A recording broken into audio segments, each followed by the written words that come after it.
Get great deals throughout the store at Safeway. This week at Safeway, get mega packs of bone-in USDA choice beef New York strip steaks for $5.97 per pound with digital coupon. Limit 2 packages. Plus, Haas avocados are 10 for $10. Member price. Also, this week at Safeway, mix or match 12 packs of 12-ounce cans or 8 packs of 12-ounce bottles of Coca-Cola, Pepsi, 7-Up, or Dr. Pepper are buy 2, get 3 free. Limit 3 free items. Member price plus CRV. Visit Safeway.com or head in store for more deals. With Lucky Land Slots, you can get lucky just about anywhere. Dearly beloved, we are gathered here today to... Has anyone seen the bride and groom? Sorry, we're here. We were getting lucky in the limo and we lost track of time. No, Lucky Land Casino, with cash prizes that add up quicker than a guest registry. In that case, I pronounce you lucky. Play for free at LuckyLandSlots.com. Daily bonuses are waiting. No purchase necessary. Void where prohibited by law. 18 plus. Terms and conditions apply. See website for details. Who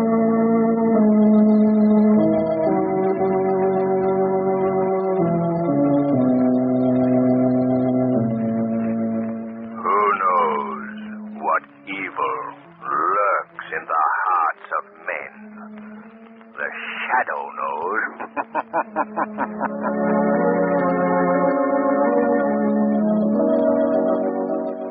Ladies and gentlemen, as we near the start of the happy holiday season, the Blue Coal Dealers of America wish you, the members of their vast unseen audience, the merriest Christmas ever. And they present as their special Christmas gift to you a heartwarming Yuletide adventure of the shadow.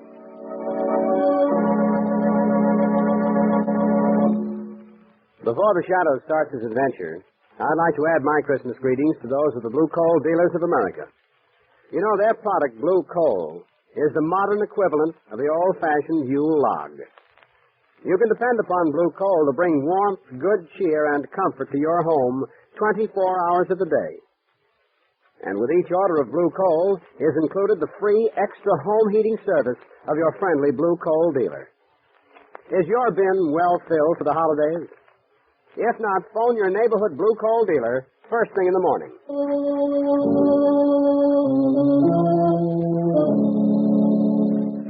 The Shadow, mysterious character who aids the forces of law and order, is in reality Lamont Cranston, wealthy young man about town.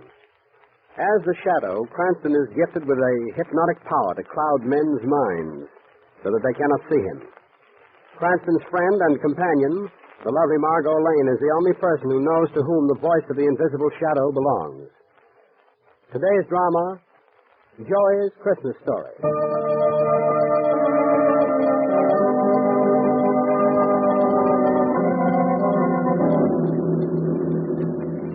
Was there any particular destination you was wanting me to drive you to, Mr. Cranston, hey? I'm looking for little Joey, the newsboy. Oh, well, if it's a paper you want, I could stop at any... No, we're looking for Joey, Treevy. We have a special date with him that we keep every Christmas season. Oh, you mean like a rendezvous, huh? That's right, Treevy.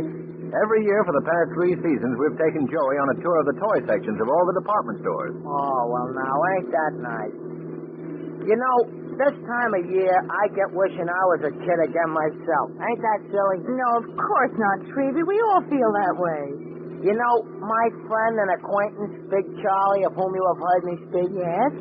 Well, him and me used to have some fun at Christmas time when we was kids. That is, till Big Charlie spoiled it. Well, how was that? Well, he got us banded from all the toy departments in the stores. Why? Oh, just on account of one pinchy little thing he used to do. Well, what was it? Giving Santa Claus a hot foot. That was a fine thing to do. Oh, look, Lamont. There's little Joey on the corner. Stop your cab, Treevy, will you? Hey,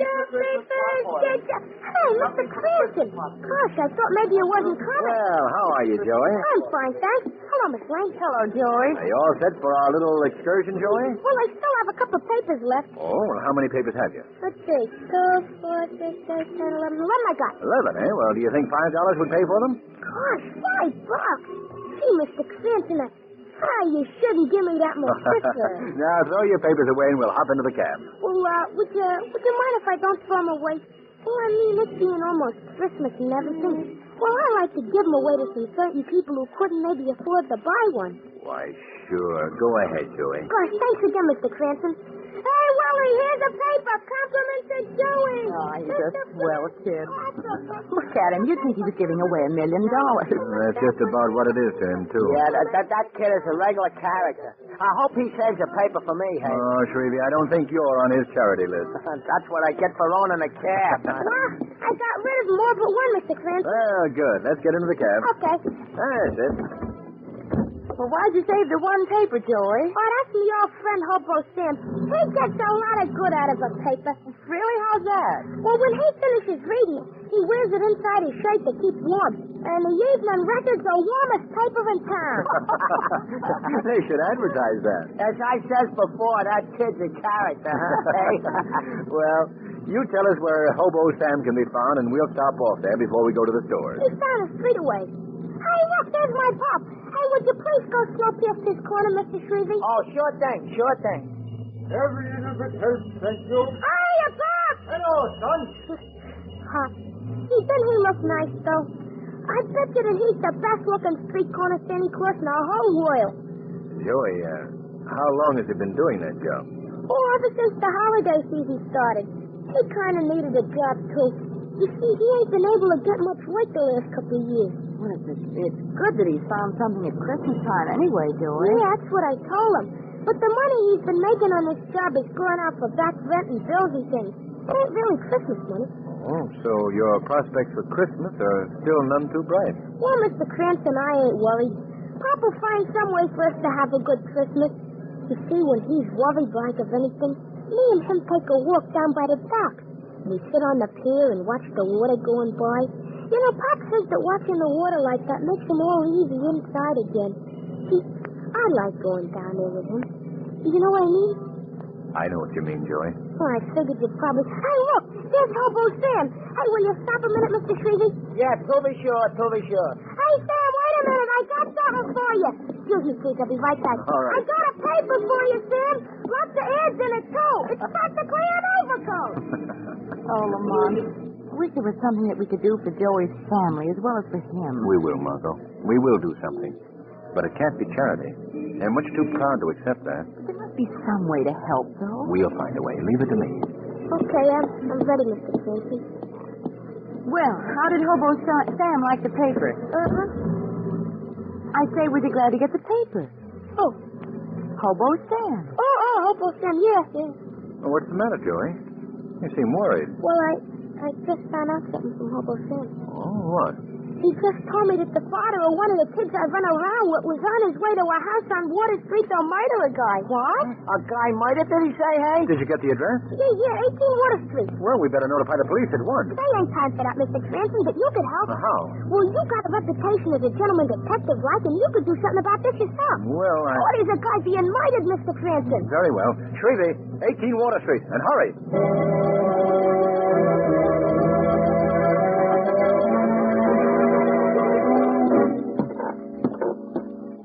Are you sure you got the right address, Joey? This is just an old deserted warehouse. I know this is the right place, Miss Lane. A lot of the men come here to play cards and stuff. Well, we'll see what's in this room here. Come on. Lamont, look at this room. Yes. Furniture broken and strewn all over the room. Well, there's been a fight here, all right. Yeah, this must be the place. This must be it. Look, right there. Blood on the floor. Yes, I see it. No sign of a body, though. No sign of a body. No. Joey, what are you doing? Oh, just making notes in my notebook. I like to keep a record of how a detective works. This room looks as if a dozen men had staged a brawl here. Looks like dozen. More notes, Joey? Yes, sir. I can't make head or tail of this thing. Dozens of clues and no evidence. Come on, look here. What is it, Margot? Note, I found it on the floor. What does it say? Hurry to 19 West Street before another disaster occurs. Well, that's a mighty convenient message. They must have been expecting help. Come on. We're going to 19 West Street.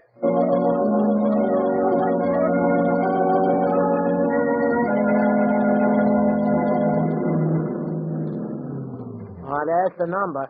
19 West Street. And I am attempted to add in a very unusual neighborhood this address is in. Yeah, it's just an old boarded-up tenement house. Well, let's have a look. How can we even get into the place? The doors are all barred. Yes. We may have trouble forcing an entrance. Oh, you think maybe the body's in there, Mr. Chris? I never make predictions in a case like this, Joey. No predictions. Hey, how do you spell predictions, Mr. Cranston? Oh, please, Joey, forget your notebook for a moment, will you? Yeah, but it's all in a line of duty, Mr. Cranston. Lamont, look up there by that window. There's a piece of paper tacked to it. Oh, yes. Get it for me, will you, Joey? Yes, sir. Lamont, what is all this about? Margot, I haven't the slightest idea. Here you are, Mr. Cranston. It's a note, all right. All right, let me have it. Please come at once to 66 Broome Street. Urgent. Hey, that's my address. That's where I live. Hurry, will you hurry?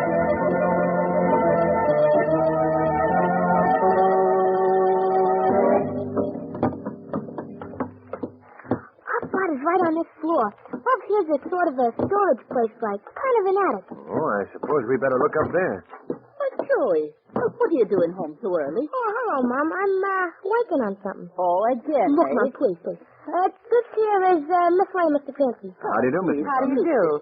Are you Pop get home yet? Well, you know he has another hour to work in the corner. And what are you up to now, young man? He thinks there's a dead man up in the attic. A dead man? Glory to heaven. No, don't be alarmed, Mrs. McNulty. It's just a superstition. Well, whatever it is, I don't like it. Oh, don't you really think that there's a dead guy up there, Mr. Cranston? No, I don't think so, Joey. Yeah, but them notes and the blood and everything in the warehouse. What about them? Well, don't that mean somebody's dead? Not necessarily. But it does in all the detective stories. You read detective stories, do you, Joey? Well, sure. I'm surprised at you, Mr. Cranston. I always thought that when the detective saw blood and everything... But I'm not even sure it was blood. It was so blood. How do you know? How do I know? Didn't I cut my own finger? I suspected as much. Yeah, but wait a minute. What I meant to say was... Well, I mean... You mean you staged this whole thing just for our benefit, didn't you? Well, Joey, did you do that? Well, maybe I sort of did at that. What did he do? What are you up to now, young man? Just a little game that Joey played on us, Mrs. McNulty. A game that sort of backfired. Oh, gee. And I thought I had it planned so good. You did, Joey. You just made one mistake. Only what? What? Those notes were all in your own handwriting.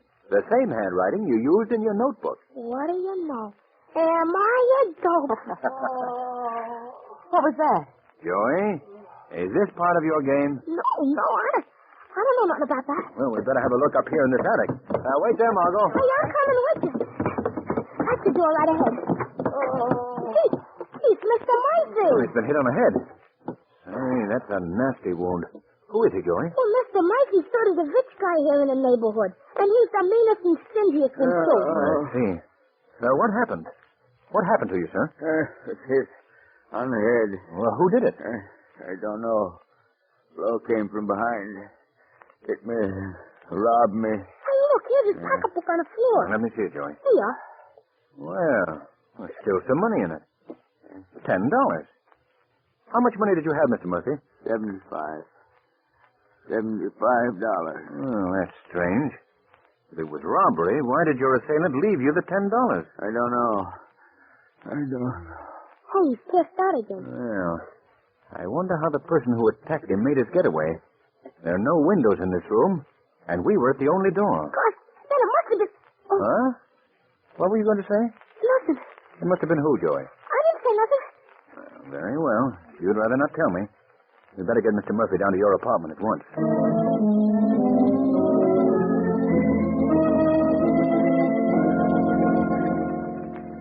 Well, the wound isn't serious, but it might not be wise to move him until a doctor has had a chance to look him over. I'll phone for Dr. Collins right away. Oh, thank you very much, Mrs. McNulty. Thanks.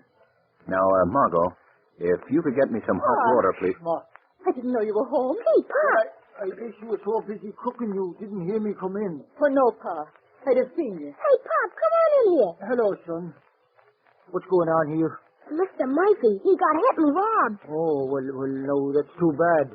Yeah, these are friends of mine, Pop. Miss Lane and Mr. Cranston. How do you do, Miss McNulty? How do you do? Mighty glad to know you folks. Well, I think we better be getting along, Joey. Yeah, I guess maybe you had. But let's make a date now to go to the stores tomorrow afternoon, shall we? Oh, sure, thanks. Goodbye, Joey. Miss McNulty. Oh. Bye. What do you suppose happened to that man, Lamont? I'm not quite sure yet. There are several things that are obviously not on the up and up. Wait a minute. What do you mean? Well, first of all, why should the crook, whoever he was, leave $10 in the man's purse? Yes, I thought of that. And secondly, how did he make his escape from that loft? And why was little Joey so upset by it? He almost revealed something to me up there, and then he changed his mind. Why do you suppose Mr. McNulty acted so strangely? I'm just as curious about that as you are, Margot. I don't believe his story about coming into the house unnoticed. Tomorrow, Margot, we're going to stop at Mr. McNulty's corner and have a little talk with Santa Claus.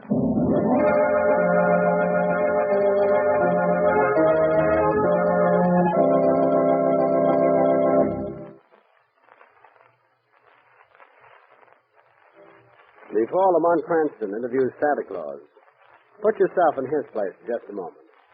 If you had the privilege of a personal interview with Kris Kringle, what would you ask him to bring you? Well, maybe you ladies would ask him for handkerchiefs, and possibly you gentlemen would put in a bid for some neckties.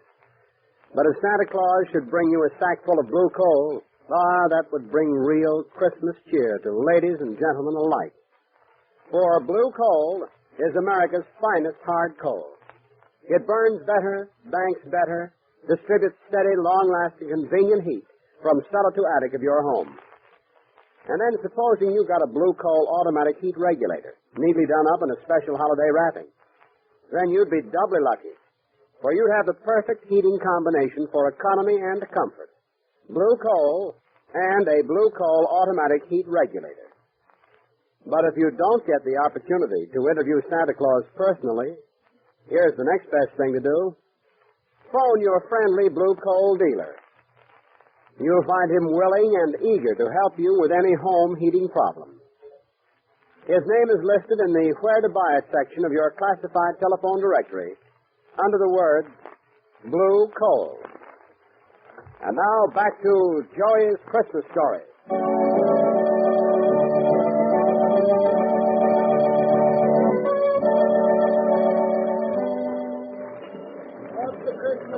Well, there he is, Margot. What you putting on the snow now? Good afternoon, Mr. McNulty. Oh, I beg your pardon. I thought that this was Mr. McNulty's corner. Well, it was till this morning. Well, what happened? Oh, he didn't show up, so I got his uniform and location. Well, where is he, do you know? Well, they got me, mister. Maybe he's up at the North Pole getting the reindeer ready for the big run. Get the pot boiling. Stuff him for over the mantelpiece. Well, Lamont, what do you suppose has happened to him? I don't know. Something is wrong, though. I think that the shadow has a call to make at the McNulty flat.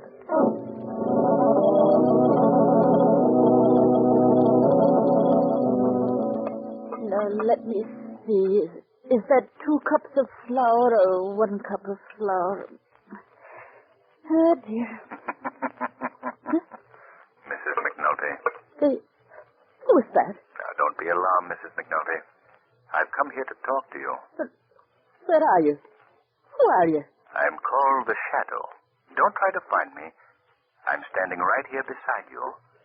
But by my power, I've hypnotized your mind so that you cannot see me. I don't understand. What do you want of me? I've come here to help you. How? How? Where's your husband? I don't know. Please have confidence in me. He's in trouble, isn't he? Yes. Tim is in trouble. Is it about money? Yes. I guess you do know, don't you? Not the whole story. Oh, Tim's a good man, believe me. And what he done because of me and little Joey. Tell me about it, please. Well, last night, after the doctor come and took Miss Murphy home, Tim made me a present of $65.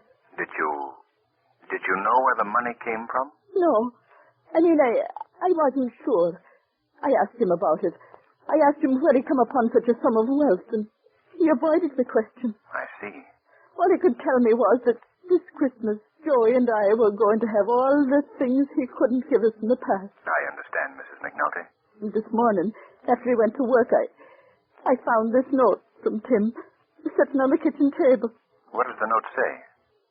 It says that he was the one that robbed Mr. Murphy. Oh, my Tim done that. My poor Tim. Did he explain why he did that? Oh, yes. that the money had been owed to him by Mr. Murphy for several years. He tried many times to collect it from him, but Mr. Murphy is, well, a kind of a stingy person, you see. So he chose that way of getting the money that was rightfully his. Yes, that was it. Oh, but he knew he'd done wrong in doing it that way. Tim knows that now. He knows that he'd acted in desperation, just for me and little Joey. That was the only reason. I believe that. It couldn't have been anything else. Now he's ashamed. He's ashamed most of all because little Joey knows he done it. You see, there's a back stairway from our flat to the attic, and Joey knows that. And he knew that his pop had used those stairs. Where do you think your husband's gone? Oh, if I only knew. Oh, but that isn't my only worry. Well, what do you mean? I'm afraid little Joey's gone, too. Why? He said he'd be home by 2 o'clock, and it's almost 6 now, and no sign of him. And about an hour ago, one of his little friends come by to find out where he was. He told me that Joey hadn't been on his corner all day. Now, Mrs. McNulty, don't worry, please. I give you my word. They'll return. And everything will turn out all right.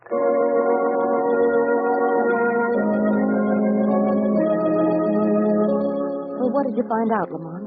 Joey's father was the one who robbed the man, all right.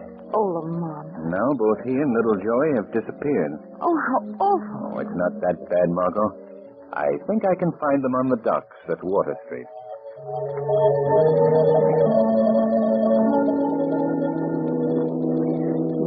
Why'd you have to do that to Mr. Murphy? I don't know, son. Golly, we didn't need the money that bad. Joey, can't you understand? This year I wanted you and your mother to have all the things I couldn't give you in the past. I've been a failure, Joey. A failure. Oh, that ain't no way to talk. You've been a swell, Pop. Whatever you've done better than anybody in the whole world. Even Santa Claus. You're the best Santa I ever seen. Better even than the real one. That's nice to hear, Joey, but say it so. Pop, I don't know what got into you. Don't you remember all the things you told me when we'd been down here by the river before? About courage and hope and the future and all the things you told me I should look for. That was for you, Joey, not for me. Yeah, but I'm part of you, Pop. Whatever you are, that's what I am. And Mom feels the same way. We're all together. All for each other, honest. Joey is right, Mr. McNulty. Who was that? Who spoke? I did. Who are you? Men call me the Shadow. The Shadow? Holy smoke, it's the Shadow, Pop. You heard of him, the invisible guy. Yes, Shadow.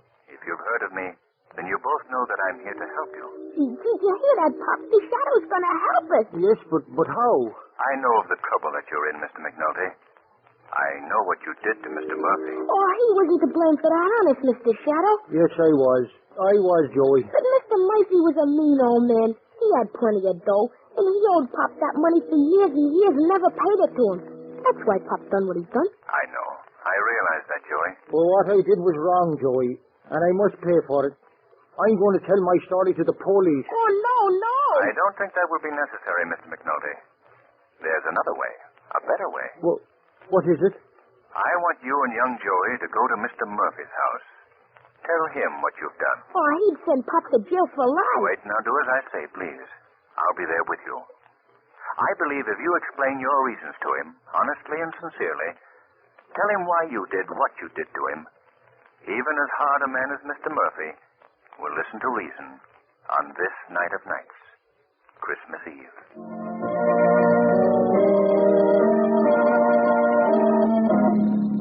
I know it.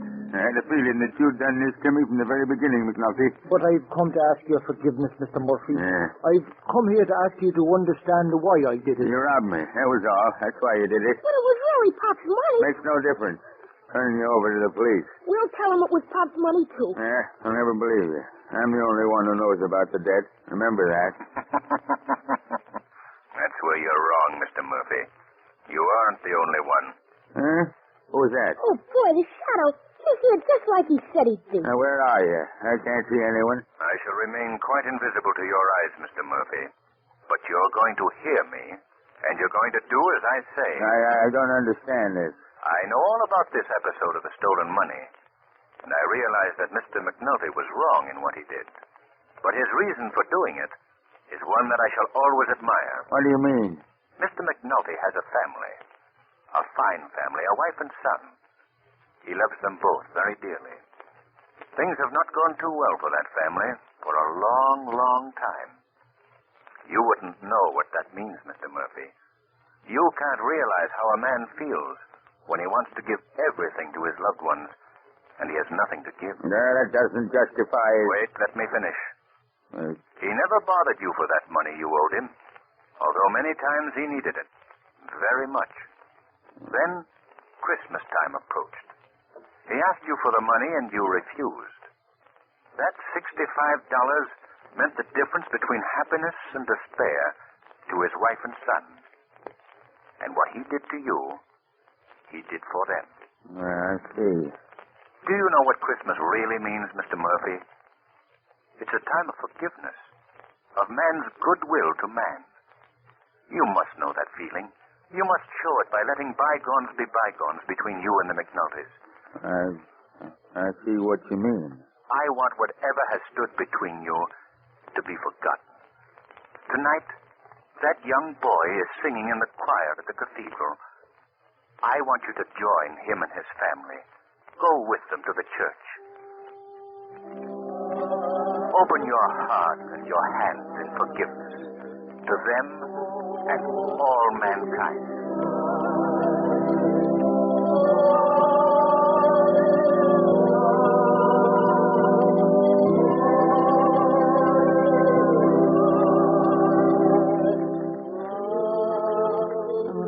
So lovely, Lamont.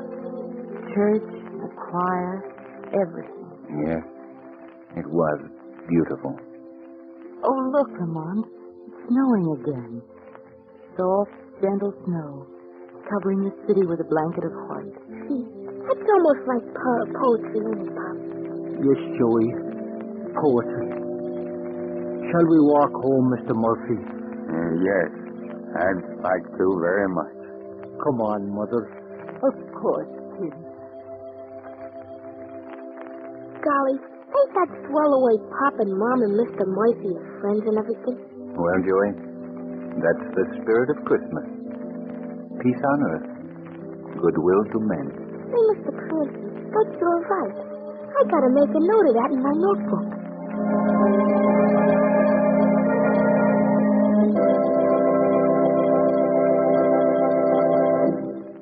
In just a moment, we'll hear once again from the shadow. But now, a Christmas message from John Barclay, America's home heating expert. Mr. Barclay. Thank you. And good evening, friends. Well, once again, Christmas Day is almost here. As I recall it, our last year's broadcast fell on Christmas Eve. And I'd like to repeat now what I told you then. I wish I could meet each one of you and personally extend to you the season's greetings. But not having that privilege, I do wish all of you, my unseen friends, a very Merry Christmas. And I especially include in that greeting all the John Barclay servicemen who carry the Christmas spirit of goodwill throughout the year by helping thousands of blue coal customers enjoy greater heating comfort. Now, there may be some of you householders who haven't yet completed your Christmas shopping. And to you I offer this suggestion. For a lasting gift that will be appreciated not only on Christmas Day, but throughout the years to come, I recommend a Blue Coal automatic heat regulator. Merry Christmas, friends, and thank you.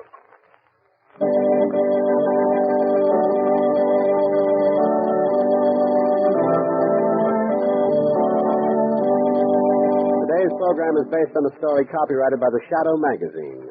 The characters' names, places, and plot are fictitious.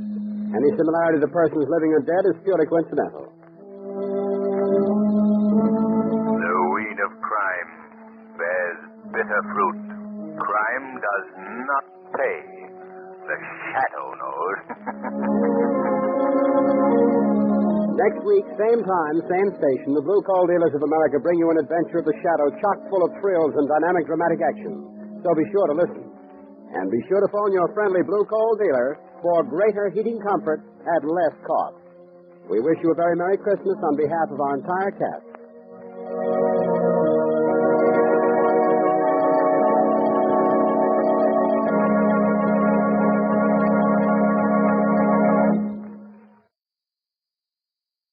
Get great deals throughout the store at Safeway. This week at Safeway, get mega packs of bone-in USDA choice beef New York strip steaks for $5.97 per pound with digital coupon. Limit 2 packages. Plus, Haas avocados are 10 for $10. Member price. Also, this week at Safeway, mix or match 12 packs of 12-ounce cans or 8 packs of 12-ounce bottles of Coca-Cola, Pepsi, 7-Up, or Dr. Pepper are buy 2, get 3 free. Limit 3 free items. Member price plus CRV. Visit Safeway.com or head in store for more deals. With Lucky Land Slots, you can get lucky just about anywhere. Dearly beloved, we are gathered here today to... Has anyone seen the bride and groom? Sorry, we're here. We were getting lucky in the limo and we lost track of time. No, Lucky Land Casino, with cash prizes that add up quicker than a guest registry. In that case, I pronounce you lucky. Play for free at LuckyLandSlots.com. Daily bonuses are waiting. No purchase necessary. Void where prohibited by law. 18+. Terms and conditions apply. See website for details.